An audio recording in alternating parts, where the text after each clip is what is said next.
মন্দিরে এই রাস্তা দিয়ে আসলাম, ভীমসেন মন্দিরের চত্বর।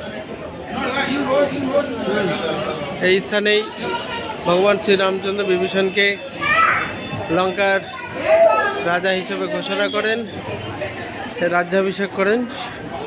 সেই স্থান, বিশাল লাইন, চার সাইডে সমুদ্র, মাঝখানে দ্বীপ। এক সময় শুকনা ছিল, এখন ধীরে ধীরে জল হয়ে যাচ্ছে।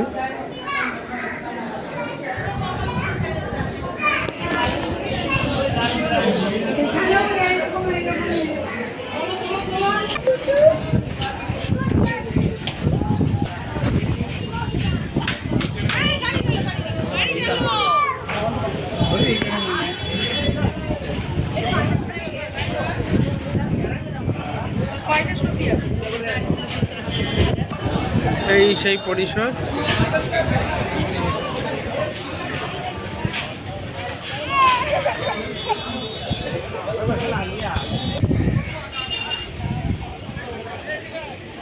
আমি বাথরুম করবো একটু।